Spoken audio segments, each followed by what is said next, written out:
And now, here comes 19-year-old Mike Tyson as he emerges from his locker room and comes toward the ring. You will note one of the characteristics which sets Tyson apart. He wears no robe. He wears no socks with his boxing shoes. He says that that makes him feel more like a warrior, more like a gladiator as he entered the ring. He'll be 20 years old on June 30, can eclipse Floyd Patterson as the youngest heavyweight champion of all time if he wins the title anytime before May 5, 1988.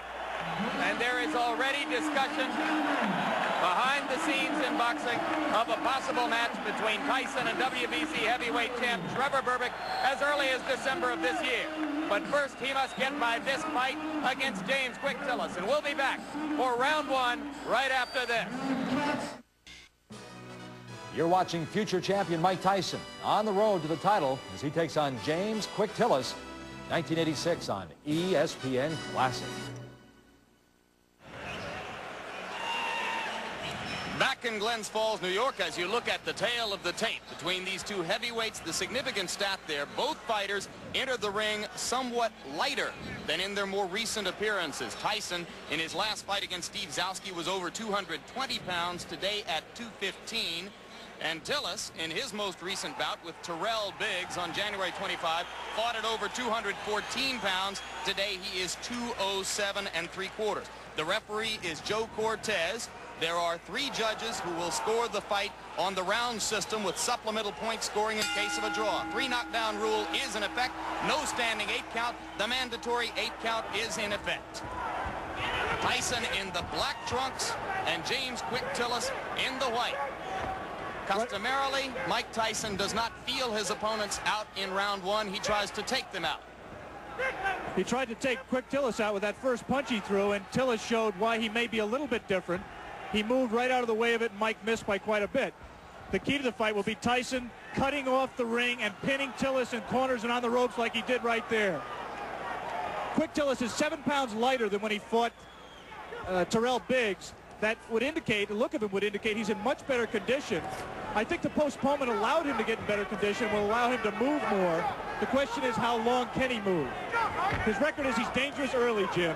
Can hurt you with either hand early in a fight, but has always faded and tired badly.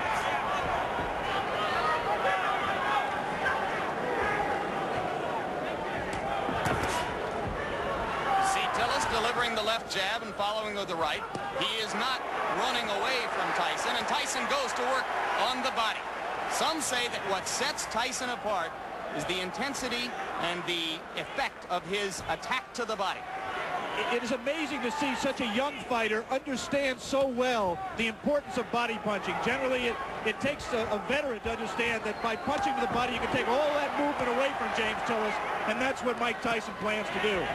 You saw Tyson with the left hook splitting Tillis's guard and getting the punch through moments ago as he had Tillis in the corner.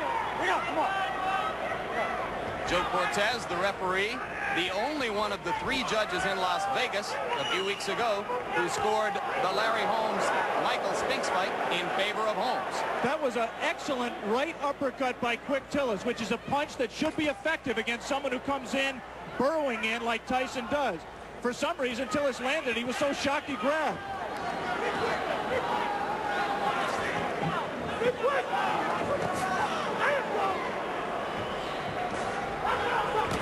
Quick Tillis cannot, in my opinion, win a decision in this fight, Jim. He has to try to take Tyson out while he's fresh.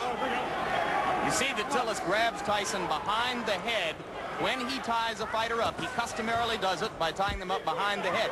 That will not deter Tyson from flailing away at the body, as he did right there.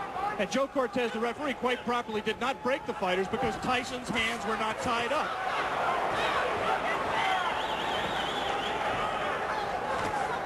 Again, the right uppercut just missed that time by Tillis. Late in round one, a round in which Tillis has not acquitted himself too badly, as he has managed to stay away from Tyson's thunderbolts, although he just took a right hand. We'll be back.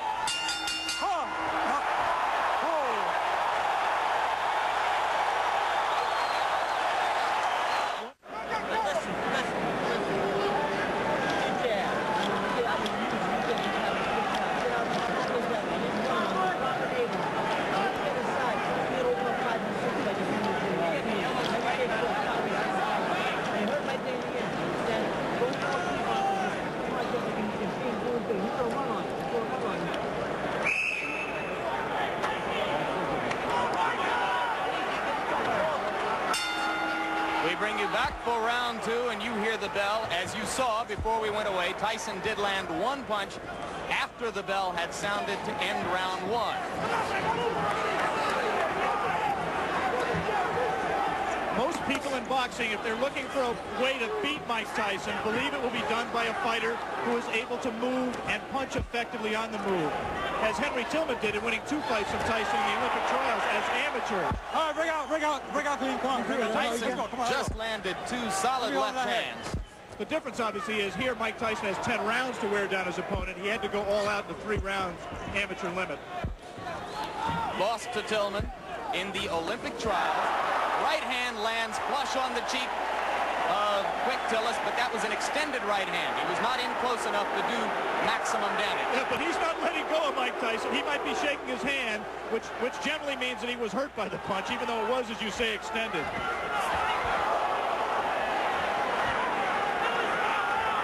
Simply a matter here of Tyson finding the range. He can't be too far outside, but he can't cut so close that he allows Tillis to grab him, as Tillis will always do when Mike lets him.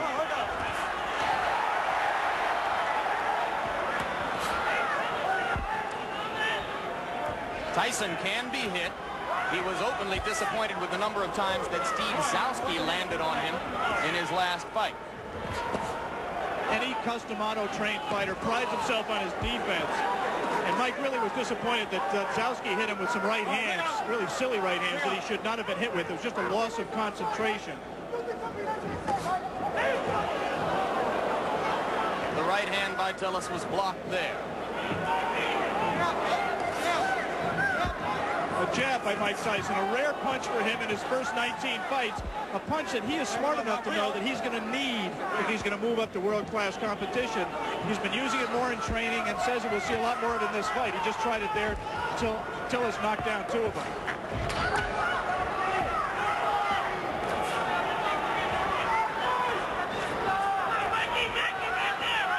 Good head movement by Tyson coming in.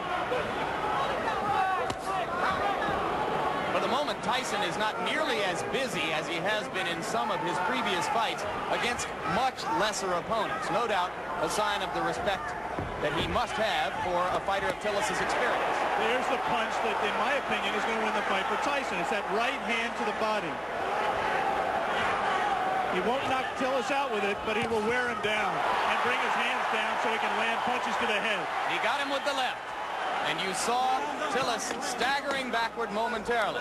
Not seriously hurt, but Tyson has begun to break through the guard around the face. And there's a right hand as Tyson continues to land and round 2 ends. You're okay.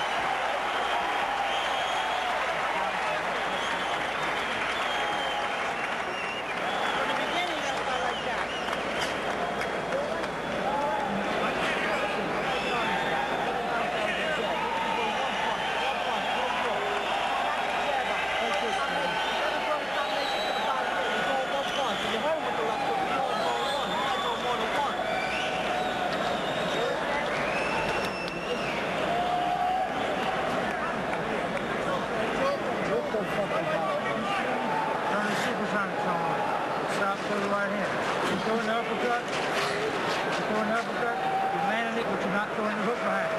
He's open for the hook and you land